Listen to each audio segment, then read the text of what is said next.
Sheikh Ahmad Sarhandi. Hazrat Sheikh Ahmad Sarhandi was a noble saint of the Naqshbandi Sufi order in the subcontinent. He is famously regarded as Mujaddid Aliph Sani, means the reviver of Islam in second thousand years from 1000 AD to 2000 AD. He was born on 26 June 1564 at Sarhand, Eastern Punjab, India. His father's name was Sheikh Abdul Ahad, who was also a great saint of his time. He was the descendant of the Hazrat Umar Farooq R.A, the second Caliph of Islam.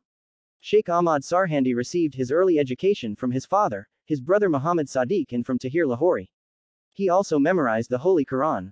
Then he went to Sialkot for more education, where he was taught by Hazrat Kamal Kashmiri R.A and Hazrat Yaqub Kashmiri R.A. After completing his studies, he went to Agra and started his practice of teaching. In 1599, he met with Hazrat Khawja Muhammad Baqi Billah R.A. in Delhi, who described him as a lamp which will enlighten the world. In his era, King Jalal-ud-Din Akbar was the Mughal ruler of India. He was an illiterate and ignorant person. In 1582, King Akbar introduced his self-designed religion named Deen-e-Ilahi, which was totally against the teachings of Islam. His noble ministers supported this newly designed religion, but the majority of the Indian Muslims strongly opposed it, like Sheikh Ahmad Sarhandi R.A.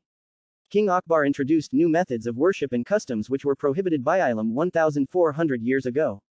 Sheikh Ahmad Sarhandi stood up against this misleading religion and raised his voice for the restoration and revival of the Islam in its true spirit.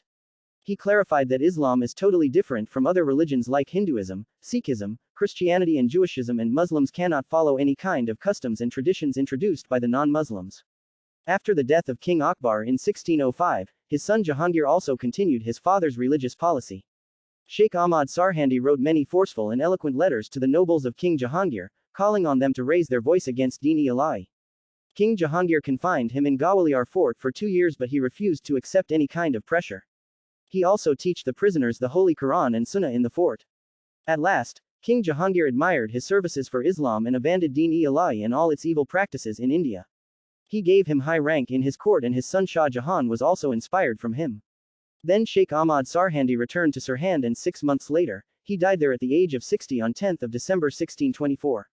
He was the first Muslim saint of the Islamic era in India who coined the two-nation theory, in its true spirit, which later became the essential part of Pakistan's ideology.